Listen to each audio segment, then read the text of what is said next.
Hello students, today we will know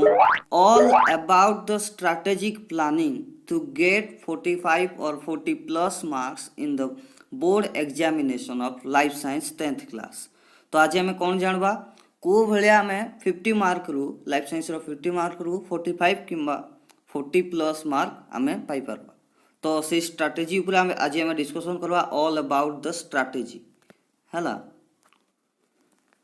तो यही सब टेबुल उपरे आज मुझे बहुत प्रकार टेबुल बनई रेटिंग इंडेक्स रे देखिरी। तो यही सब टर्म को जब तुम देख तो बेसिकाली तुम मैक्सिमम नंबर रखिपार कौड़े ना लंग क्वेश्चन टर्म देख चैप्टर वाइज आउटा टॉपिक को लंग क्वेश्चन को टॉपिक रो आसुची हला। पोषण रु कौड़ा खाद्यर प्रकार भेद श्वेतसार स्नेहसार पुष्टिसार जल धातुसार यही सब जिनस। पोषण प्रकार भेद स्वभोजी और परभोजी हला। आलोक प्रक्रिया और अंधकार प्रक्रिया शरीर में विभिन्न एंजाइम और यार कार्य टायलिन माल्टोज ग्लूकागन यही एंजाइम को जगार निर्गत होती को कार्य करते समय कार्य कर सब जिनसा जानवा जरूरी है। तापरे पाकस्थली हजम हुए ना कहीं जो बॉक्स भितर अच्छी गोटे लंग क्वेश्चन 4 मार्किया पड़वा चांसेस अच्छी बुझीपार। यही चैप्टर मोस्ट इंपोर्टाट केतेडा लंग क्वेश्चन। तापर आम नेक्स्ट सेकंड विषय को जीवा। सेकंड विषय आइबार कोड़ा चांसेस अच्छी देख समस्ते यही टेबुला पढ़ला बेले ताकू स्क्रीनशॉट नहीं जाओ निज खाता रे नोट कर दियो और ताकू सेही अनुसार डेली बेसिस रे रिवाइज करबो तो सियोर तुम मैक्सिमम नंबर रखि पारबो केते रे लंग क्वेश्चन। श्वसन रु कोड़ा ग्लाइकोलिसिस साइट्रिक अम्ल चक्र इलेक्ट्रॉन परिवहन संस्था गैस विनिमय और परिवहन ये 3 मार्क रो पड़ी पारे आ बाकी सब 4 मार्क बा मैक्सिमम नंबर भी आसी पारे हला। ओके तो तापर आम नेक्स्ट को जीवा परिवहन और संचालन कैशिक आकर्षण मूलज चाप संशक्ति तत्व हृदपिंड रे रक्त संचालन हृदपिंडर गठन बेंग और माछ शरीर रक्त संचालन रक्त जमाट बांधे किपरि रक्त चाप क्या कहुए यहाँ भी तुम जापर। तापर रक्त वर्ग RH रक्त वर्ग है। तेज आम थर्ड चैप्टर को जीवा कौन 4th चैप्टर सॉरी रेचन रेचन रु कौड़ा सब मेन पड़ो कौड़ा ग्लोमेरुलस और ब्रुकक कार्य अन्य कार्य आ एक्चुअल कार्य है। नियंत्रण समन्वय कौड़ा कौड़ा पड़वा चांसेस अच्छी फूल धारण प्रक्रिया वृद्धि स्वतंत्र चलन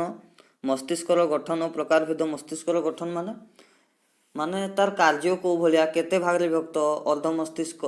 अग्र मस्तिष्क मध्य मस्तिष्क पश्चिम मस्तिष्क यही सब जिनस जानवा। प्रतिक्षेप क्रिया हठात कार्य संपादन होगा हॉर्मोन क्षरण बहिस्रावी ग्रंथि अंतःस्रावी ग्रंथि है। अग्नाशय एक मिश्रित ग्रंथि एटा 3 मार्क पड़वा चांसेस अच्छी तो से इंडेक्स रे टेबुल आसी है। तापर आम जनन को जीवा जनन रे कौड़ा पड़वा चांसेस अच्छी जननर प्रकार भेद 3 भाग रे जो अच्छी लिंगीय जनन अलिंगी जनन और अंगीय जनन है ये 3 भाग। तापर विभाजन प्रकार भेद समविभाजन अर्ध विभाजन विभिन्न रोगर प्रकार भेद सब मेन रोग कौड़ा कि एड्स रोग है। HIV भूताणु भाइरस तार निराकरण को भाया है। यही सब प्रकार रोग विषय आम जापर जनन रु यहाँ क्वेश्चन पड़वार चांसेस अच्छी। आम परिवेश रे कौड़ा परिसंस्था यार उपादान खाद्य श्रृंखल और यार महत्व शक्ति प्रवाह इकोलोजिकल पिरामिड जैव परिवर्धन अम्लजान और जैवक्षारजान चक्र। ओके तो तापर आम नेक्स्ट बुझा कौन you have to follow the upper table to clear the long question terms माने लंग क्वेश्चन टाक जब तुम क्लियर करवा अच्छी बेसिक फंडामेंटाल क्लियर हुआ अच्छी तो यही सब लंग क्वेश्चन उपर जब तुम बेसी ध्यान दब तो सियोर लंग क्वेश्चन उपर मैक्सिमम नंबर गेन कर पार। तो मोस्ट इम्पोर्टाट पिक्चर कौड़ा कौड़ा कौड़ा पिक्चर अच्छी मोस्ट इम्पोर्टाट रेस्पिरेटरी सिस्टम श्वासक्रिया फुसफुस बुझीगला। तापर कौन डायग्राम ऑफ हार्ट हृदपिंडर आभ्यंतरीण और बाह्य गठन रो चित्र अंकन कर एटा भी पड़ो अच्छी। तापर आउ कौन कौन ये इटा मैक्सिमम टाइम पड़ी एग्जामिनेशन रे आउ से फुसफुस रो गठन रेस्पिरेटरी सिस्टम से भी पढ़वा चांसेस अच्छी। तापरे रेचन तंत्र ये भी मैक्सिमम टाइम पड़ी मुई यही जगह जिते सब पिक्चर डायग्राम देजी ता सब मोस्ट इंपोर्टाट रे आसूजी। तो इमे नंबर 5 कौन कही न्यूरॉन स्नायुकोश ये हूँ मोस्ट इंपोर्टाट। तापरे आउ दुईटा अच्छी जोड़ा सब मोस्ट इंपोर्टाट पढ़वा चांसेस अच्छी जनन रु विषयटा ये हूँ शुक्राणु ये हूँ गर्भाशय ये दुईटा टर्म पूरा जो तुम भल से रिवाइज करबो डेली प्रैक्टिस करबो वाल नोट बनैबो तो क्लियर हो तुम कोड़ा डेली बेसिस रे जदि तुम कॉन्सेप्ट क्लियर करबो तो क्लियर ही पारबो तुमरी लॉन्ग क्वेश्चन ऊपर जते सब डाउट किमा बेसिक्स हला तापर आकु जीवा revise the given diagrams multiple times then you are able to clear your concept on the topics हला जदि तुम डायग्राम रा को क्लियर करबो तबे तार ऊपर जते सब माने टर्म अछि जा सब जानबा जिंस ताहा हमें आराम से जानि परबा ता छोड़ा हमको चित्र रु 3 मार्क मिनिमम मिली जिवो हला तापरे मोस्ट इंपोर्टेंट डिफरेंस टेबल माने पार्थक्य दर्शा सब मोस्ट इंपोर्टेंट टेबल पोषण रे कोड़ा कोड़ा आसबो स्वभोजी और परभोजी अलगा भी आसी पारे जो भलिया प्राणी सम पोषण और परजीवी किमा परजीवी और मृतोपजीवी मध्य पार्थक्य दर्शा ए भलिया अलगा भी अछि मुई खाली गुटे प्रोबेबिलिटी संभाव्यता को देखिरी जोड़ा 80 रु 90% पर्यंत पहुंची पारुजी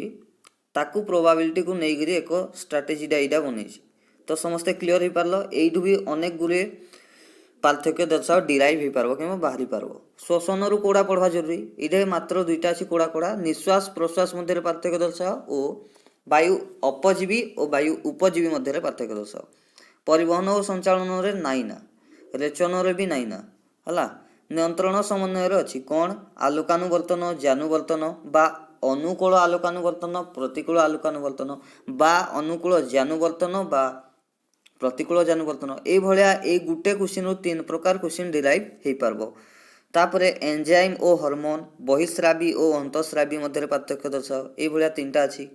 जनन रे अछि समविभाजन ओ अर्धविभाजन माइटोसिस मियोसिस हला ए दुईटा आम परिवेश रे बेसिकली नाइ पड़े हला hacks to clear the board examination life science तो किछिटा हैक अछि जहा द्वारा तुमे